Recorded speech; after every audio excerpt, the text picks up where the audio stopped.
Hello champions, welcome to Origin. मेरा नाम Prince Kumar है और आप सभी का ओरिजिन में बहुत बहुत स्वागत है। इस वीडियो लेक्चर के थ्रू हम एक एक्टिविटी को परफॉर्म करने वाले हैं और ये एक्टिविटी क्या है अभी हम लोग जानेंगे। देखिए, हर एक एक्टिविटी को लिखने का तरीका जो है ना वो अलग होता है। सबसे पहला देखिए यहाँ पे कुछ प्रोसीजर हम लोगों ने लिखा हुआ है। तो जैसे देखिए यहाँ पे सबसे पहला जो एक्टिविटी को लिखने का तरीका होता है ना वो होता है हमारा M.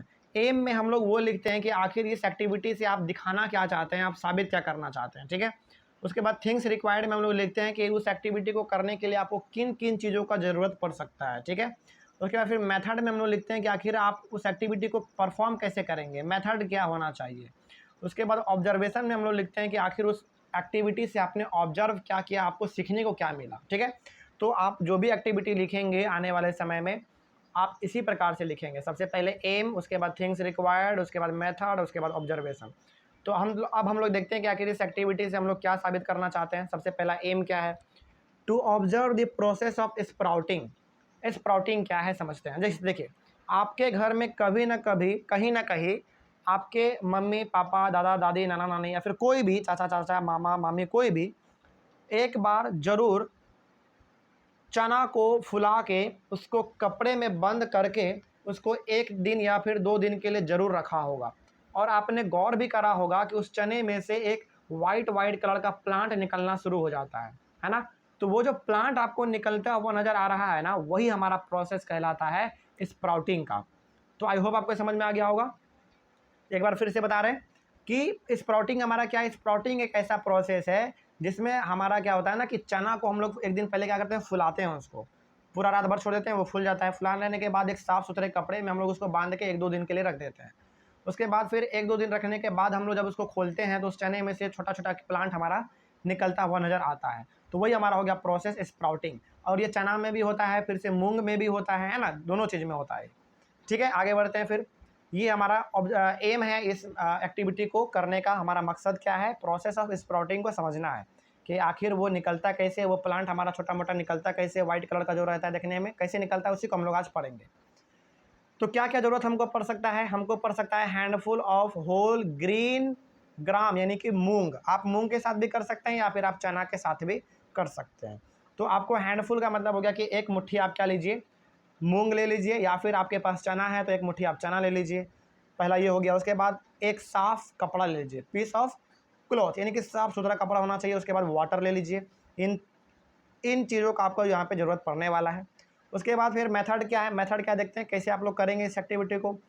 Soak the seeds in water overnight, next day drain the water, rinse the seeds in fresh water and wrap it in a wet cloth. सबसे पहले क्या कीजिए, सबसे पहले तो रात भर के लिए एक पानी ले लीजिए, किसी भी चीज़ में, किसी बर्तन में पानी ले लीजिए।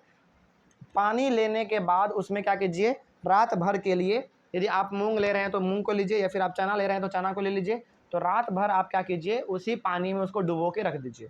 और जब सुबह हो तो उसको क्या कीजिए, उस चने को या फिर उस मूंग को एक साफ़ पानी से धो के उसके बाद फिर क्या कीजिए, उसको एक साफ़ कपड़े में लपेट के 1 दिन के लिए रख दीजिए।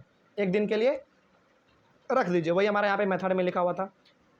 अब जब आप ऐसा करेंगे, इतना कुछ करने के बाद, पहले उसको रात भर पानी में फुलाने के बाद, फिर उसको साफ़ से धोने के बाद, फिर साफ़ कपड़े में लपेटने के बाद जब आप उसको 1 दिन के लिए छोड़ देंगे, उसके बाद ये आप ऑब्जर्व करेंगे। ऑब्जर्वेशन में लिखा हुआ है कि वी विल सी, यहाँ पे ऑब्जर्व भी आप ले सकते हैं, we will see some white thread like structure. ये वाइट थ्रेड लाइक स्ट्रक्चर क्या कहना चाह रहा है, ये वाइट थ्रेड लाइक स्ट्रक्चर कहना चाह रहा है कि वो जो छोटा छोटा प्लांट आपको नज़र आता है ना, वही हमारा यहाँ पे कहा गया है वाइट थ्रेड लाइक स्ट्रक्चर। बिल्कुल धागा जैसा, बहुत ही पतला रहता है वो, है ना। उसी प्रकार coming out of this seeds, वो जो हमारा चना था या फिर जो हमारा मूंग था, उससे छोटा छोटा प्लांट हमको बाहर निकलता हुआ नज़र दिखाई देगा, ठीक है।